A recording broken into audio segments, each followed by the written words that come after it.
Hello दोस्तों, स्वागत है आपका हमारे YouTube चैनल में। तो देखिए, चर्चा चल रही थी वर्धन वंश की, और वर्धन वंश में जो है कल के टॉपिक में आप लोगों ने हर्षवर्धन के बारे में जो है पढ़ा था, लेकिन पूरा हो नहीं पाया था टॉपिक जो है, अभी ये रह गया था थोड़ा। तो आज इसकी चर्चा कर लेते हैं, तो फिर से रिवीजन करवा देते हैं।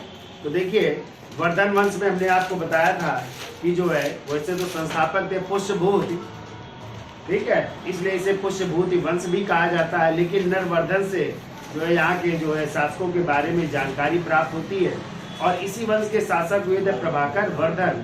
और प्रभाकर वर्धन के दो बेटे थे, राजवर्धन और हर्षवर्धन, और एक बेटी थी राजश्री, ठीक है।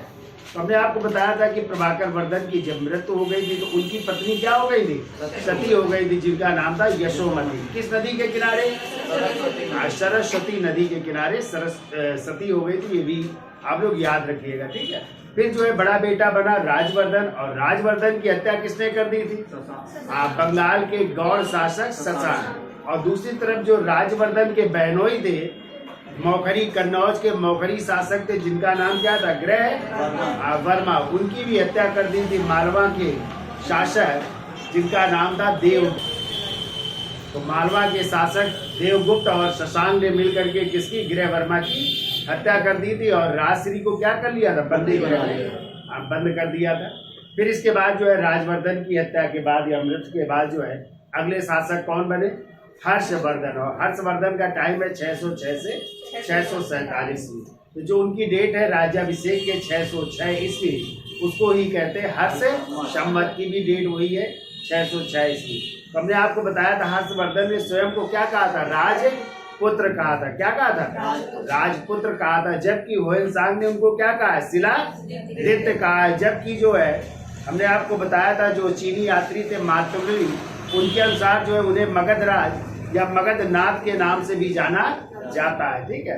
जबकि एक उनकी उपाधि सकलोत्तर पथनाथ, जिसका अर्थ होता है उत्तर भारत का सार्वभौम स्वामी। और ये उपाधि जो है पुलकेशिन द्वितीय के किस अभिलेख से? एहोल अभिलेख, जिसके रचयिता हैं कौन? रवि कीर्ति, ठीक है, उससे जानकारी मिलती है। फिर हमने आपको बताया था उसे महेश्वर या परम महेश्वर भी कहा जाता है, और ये उपाधि जो है उसके सरकारी जो कागज थे या सरकारी कागजों में जो है उपाधि क्या मिलती है? महेश्वर या परम महेश्वर की उपाधि प्राप्त होती है। उसे जो है द्वितीय हातिम ताई भी कहा जाता है, जो कि बहुत ही दानशील था, और इसी दानशीलता के कारण उसे जो है भारत का जो है हातिम ताई या प्रथम हातिम ताई भी कह सकते हैं। द्वितीय हातिम ताई तो जो है कुतुबुद्दीन ऐबक को कहा जाता है, ठीक है। तो भारत का हातिम ताई भी कहा जाता है हर्षवर्धन को। इसके अलावा जो है उसे साहित्यकार सम्राट भी कहा जाता है। क्या कहा जाता है? साहित्यकार सम्राट, चूंकि उसने कई पुस्तकों की रचना की थी, जैसे नागानंद, प्रियदर्शिका और रत्नावली, ठीक है। इसके अलावा वो जो है अच्छा सुलेखक भी था, ठीक है, नोट कर लीजिएगा, अच्छा सुलेखक भी था, और बहुत अच्छा बांसुरी